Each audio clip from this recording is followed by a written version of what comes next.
You know that feeling? You've just stepped off a plane, maybe after a really long trip, or you've just, figure out the public transport in a brand new city. And then there it is, that moment you push through those doors into the hotel lobby. Yes. That moment. It's more than just finding your room, isn't it? It often feels like the real start, the start of the adventure or the big business trip, or finally getting to kick back and relax. Absolutely. There's this buzz, kind of excitement, maybe a little bit of, okay, what now? Especially if you're somewhere totally new. Exactly. That little bit of apprehension mixed with the excitement and that feeling, that whole initial experience, is exactly what we're diving into today.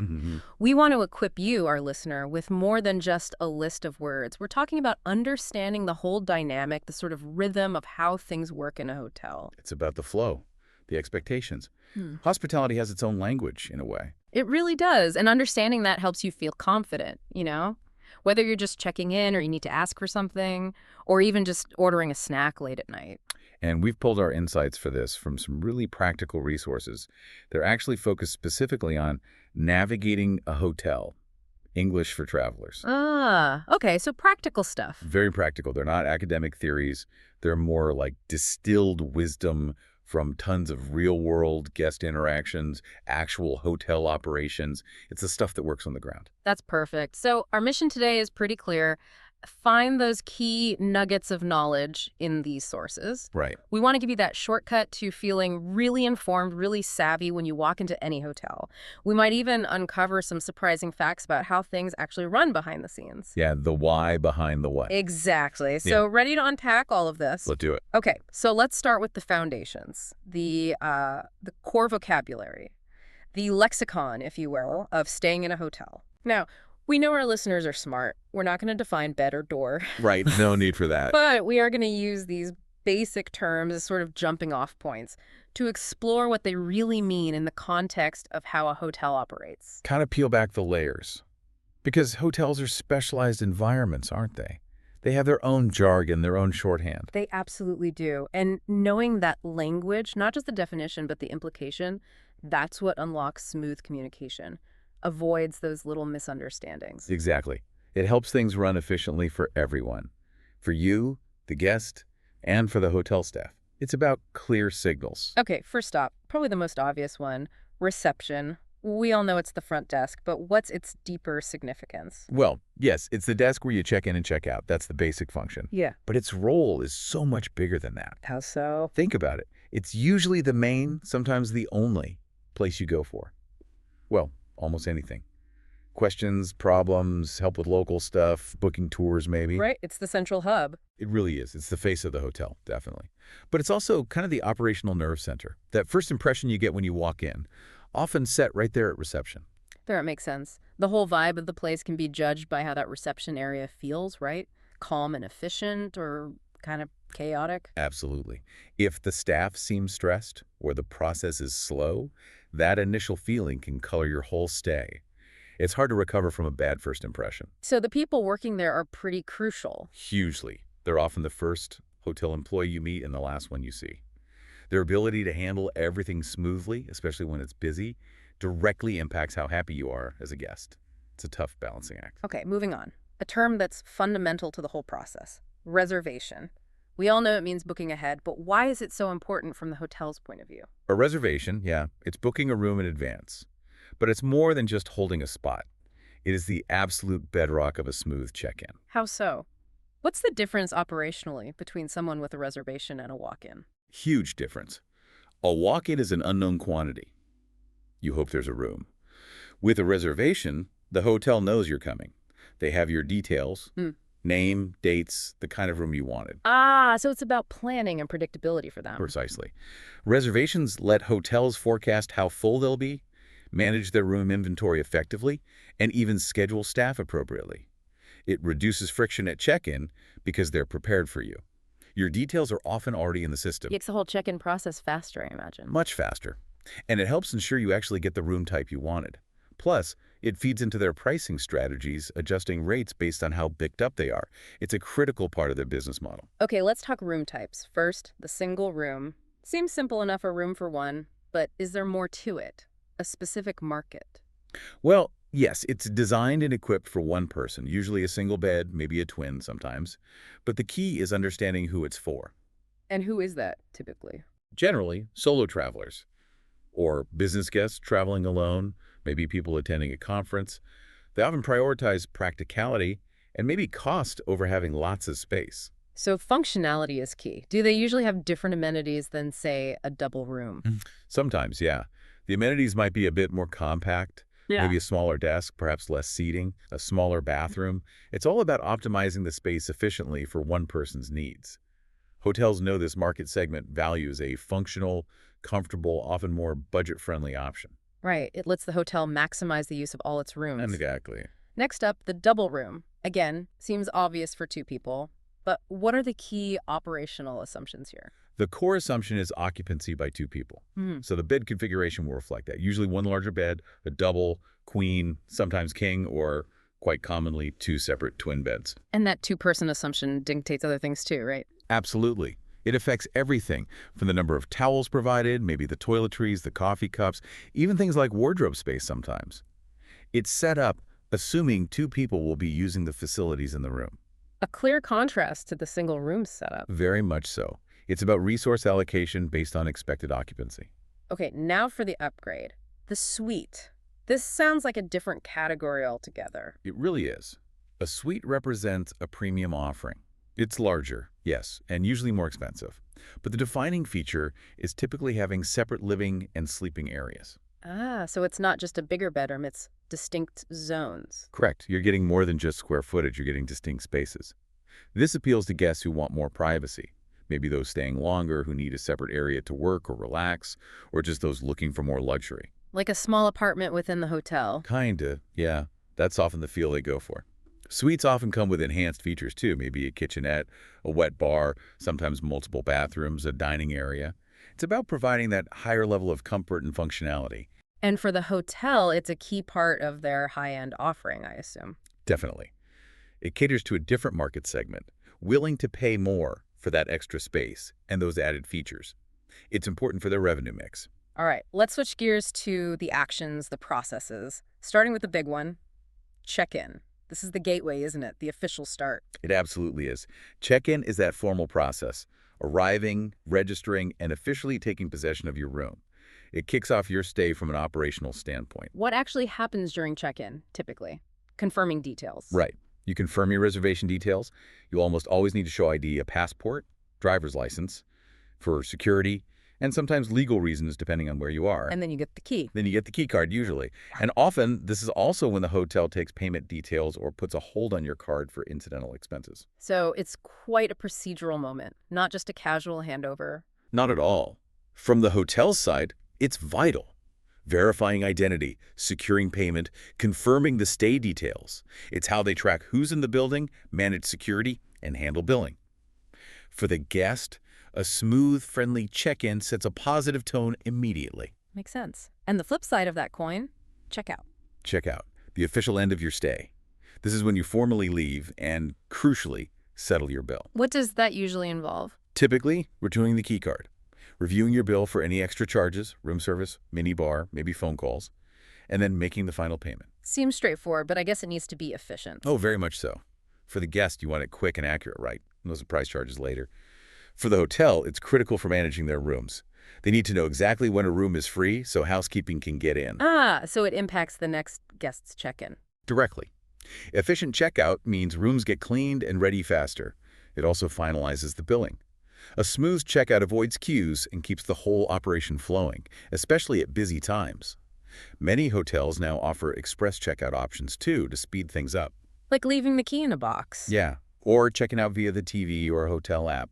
Anything to streamline it. Okay, you mentioned the key card. Let's talk about the key card itself. Seems ubiquitous now. It really is. That plastic card is the modern standard, replacing old metal keys almost everywhere. Why the change? Convenience? Convenience, yes, but also security. Big security advantages. And often that same card does more than just open your room. Like what? It might grant access to the gym, the pool, maybe an executive lounge if you have access. It can be programmed for specific areas and specific times. So there's tech involved? It's not just a simple piece of plastic? Definitely not. Most use magnetic stripes or, more commonly now, RFID chips. These are highly programmable. When you check out, they can instantly deactivate your card's access. If you lose it, they can issue a new one and disable the lost one immediately, much safer and easier than changing a physical lock. Right. That makes a huge difference for security. Mm-hmm. Now, let's talk about the extras. The things that make a stay more comfortable or enjoyable. Amenities. Amenities. These are those extra services or features the hotel provides beyond just the room itself. Like a gym or a pool. Exactly. Gym, pool, maybe a spa, business center, free Wi-Fi, complimentary breakfast. The list can be long. They're all designed to add value to your stay. And they can be a big factor in choosing a hotel, can't they? Oh, absolutely. Amenities are a huge part of a hotel's marketing and its value proposition. They cater to different needs. The business traveler needs good Wi-Fi and maybe meeting space. A family wants a pool. They directly influence booking decisions and guest satisfaction. Hotels must put a lot of thought into which amenities to offer. They do. They research their target market. Sometimes you see what they call amenity creep hotels constantly adding more things to try and stand out from the competition. And one amenity, or service rather, that feels like a classic indulgence. Room service. Room service. Food and drinks delivered right to your door. The ultimate convenience, maybe? It certainly offers that.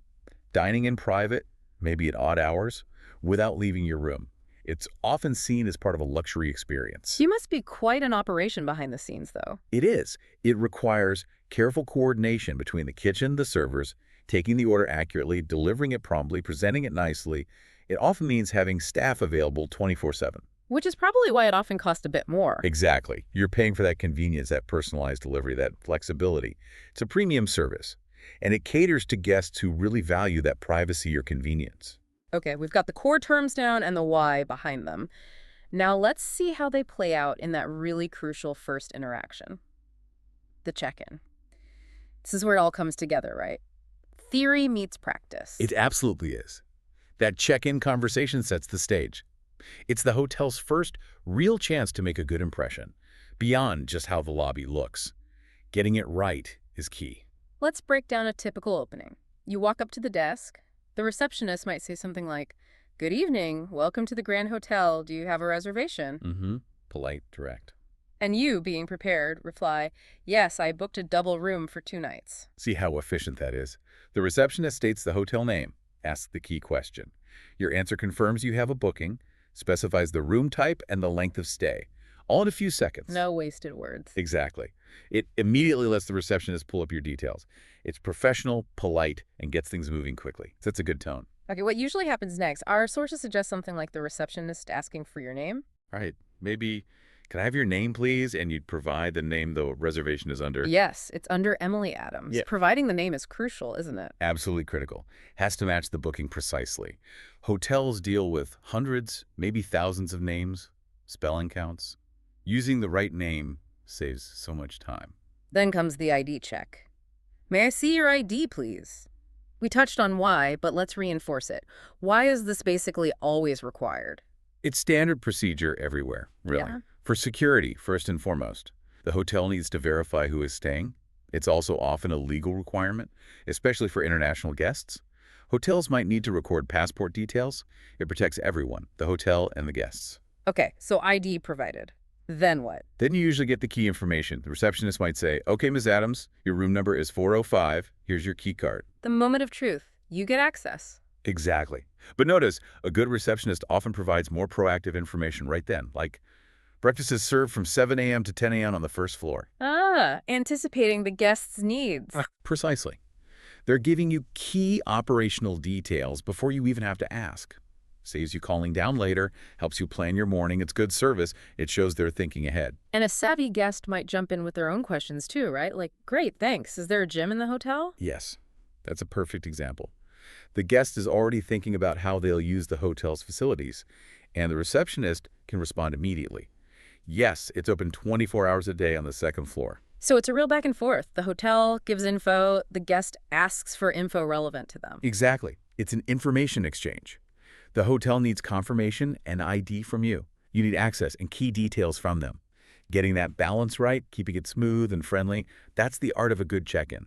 It really is the hotel's first big service showcase. All right, so check-in's done, you found your room, maybe unpacked a bit. Now what? Now you start actually using the hotel, interacting with its services beyond just getting the key. This is where knowing how to ask for things comes in handy, moving from just arriving to actively engaging with what the hotel offers. Let's run through some really useful, common phrases our sources highlight. First, if you arrive and maybe there's a queue or the desk is busy, a simple, "I'd like to check in, please." Clear, polite, gets straight to the point, signals your intention immediately. Staff appreciate that directness. What about the opposite scenario? You arrive without booking ahead. Then you'd ask, do you have any available rooms? It shows you're a walk-in and implies you're probably flexible about the room type. It opens the conversation about current availability. And if you did book, the key phrase we mentioned, "I made a reservation under the name." Can't stress that enough. Always provide the name used for the booking. It's the quickest way for them to find you in their system. Saves time for everyone. Okay, what about flexibility? Maybe your flight is late or you just want an extra hour. Could I have a late checkout? Very common request. Yeah. But it's crucial to understand it's a request, not a guarantee.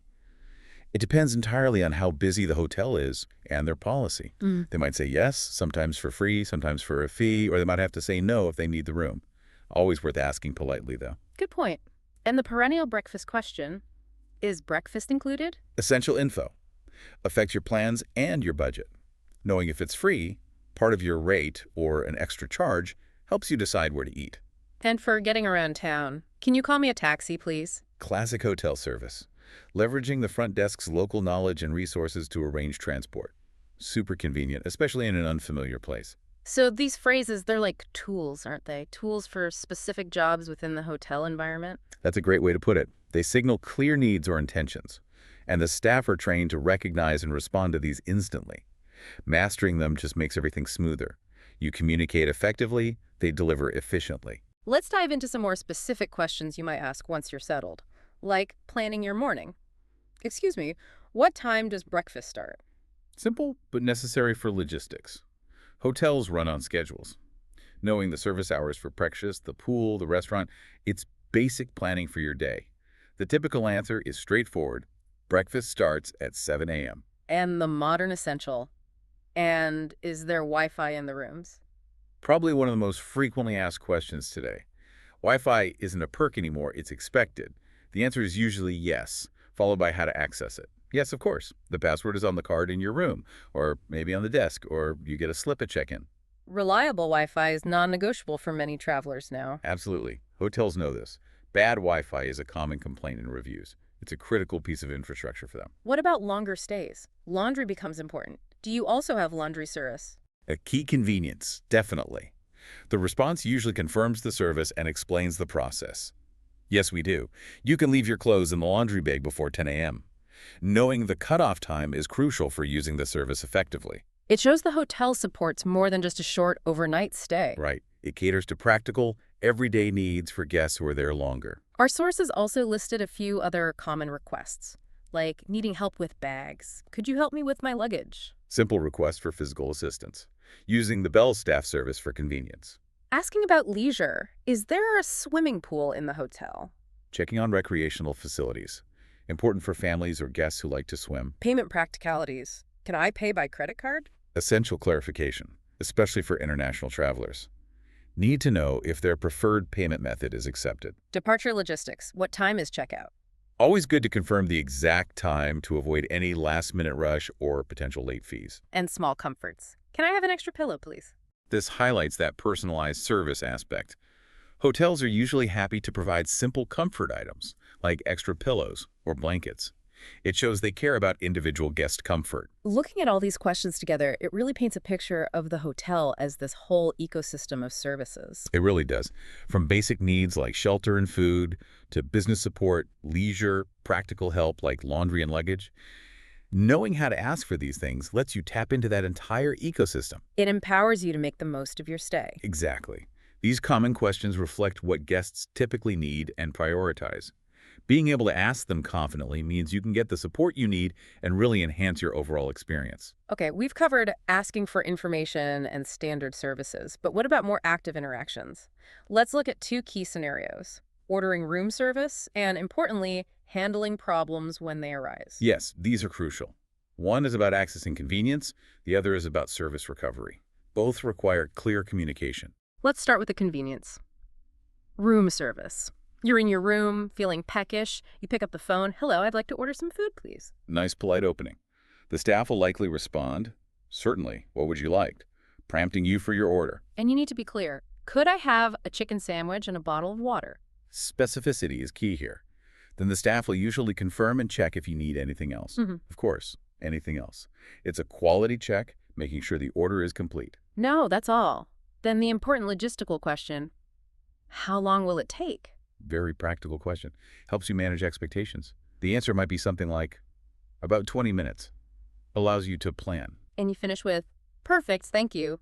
Simple, polite closure. The whole exchange is designed for efficiency and accuracy. Room service relies on this clear, concise communication to work well. Remember, it's a complex operation delivering food across a large building. Clarity prevents mistakes and delays. It really is a premium convenience service. It is. And that clear communication is part of ensuring the service meets expectations, justifying the often higher price. Now, the less pleasant but equally important scenario, something's wrong. Let's take the first example from our sources. Air conditioning trouble. You'd call down, excuse me, the air conditioning in my room isn't working. Polite but direct statement of the problem. No ambiguity. A good hotel response emphasizes action and empathy. I'm sorry to hear that. I'll send someone to fix it right away. That immediate action and the sorry to hear that part seem important. Very important. The empathy acknowledges the inconvenience. The promise of immediate action reassures the guest that the problem is being taken seriously. This is the start of service recovery. Okay, second example. Slow Wi-Fi. Another common issue. You call, hello, the Wi-Fi in my room is very slow. Again, clear statement of the issue. The suggested response offers an immediate troubleshooting step. I'll reset the system. Please try again in a few minutes. Giving the guest something to do, a next step. Exactly. It proposes a quick potential fix and sets an expectation for when to check again. It's often the first line of defense for common tech issues. So, looking at both examples, what are the keys to handling problems effectively? From the guest side, be clear, be polite, state the problem directly. Avoid getting overly emotional, just state the facts. From the hotel side, listen empathetically, acknowledge the issue, propose a clear action plan, whether it's sending someone or trying a reset, and follow up if necessary. It sounds like how problems are handled can really define the guest's overall feeling about the hotel. Absolutely. Service recovery is critical in hospitality. A problem handled badly can ruin a stay. But a problem handled well, quickly, politely, effectively, can actually make the guest feel more positive about the hotel. It shows they care and are competent. Calm, clear communication from both sides is the foundation for that. Wow, we've really covered a lot of ground, from the basic words like reception and reservation and digging into what they really mean operationally, All the way through the check-in, Dan. to asking for things like extra pillows or laundry service, ordering room service, and even tackling those annoying little problems like faulty AC. It's quite a journey, the whole hotel interaction process, when you break it down. It really is. And the key, as we've seen, isn't just knowing individual phrases, but understanding how they fit together, seeing the whole continuous guest journey. Exactly. It's about the flow, the context. Recognizing the patterns in these interactions makes everything feel much more intuitive. Our source material had a really neat short check-in dialogue that perfectly shows this flow, how much information gets packed into a brief exchange. Let's revisit it. Receptionist. Good evening. Welcome to the Rose Hotel. Do you have a reservation? Yes, under the name Michael Brown for 2 nights. Bam! Name, duration. Key info delivered instantly. Receptionist. Okay, your room is 302. Here's your key card. Breakfast is included from 7 to 9. And there it is. Room number, access key, crucial breakfast details, time and inclusion, all wrapped up concisely. It really highlights that information density we talked about, how knowing the expected sequence lets you process it all quickly. Precisely. You learn to anticipate the next piece of information, you understand the implications, it's efficient communication in action. And just to hammer home the practical side one last time, let's quickly echo those super useful, versatile phrases from the practice and repeat section. These are your go-to tools. Could you help me with my luggage? Simple request for assistance, tapping into a standard service. Is there a swimming pool in the hotel? Direct inquiry about a specific amenity you're interested in. Can I pay by credit card? Essential clarification about payment methods. Always good to confirm. What time is checkout? Crucial for planning your departure smoothly. And can I have an extra pillow, please? Simple comfort request, testing that personalized service aspect. Mastering these common phrases truly gives you confidence. It means you can handle most typical situations that arise during a stay without fuss or confusion. It lets you feel self-sufficient and focus on enjoying your trip. They really are like verbal keys to unlock a smoother stay. So wrapping this all up, what's the big takeaway for you, our listener? We've journeyed through the hotel world, from vocabulary foundations to checking choreography, requesting services, ordering food, and fixing problems.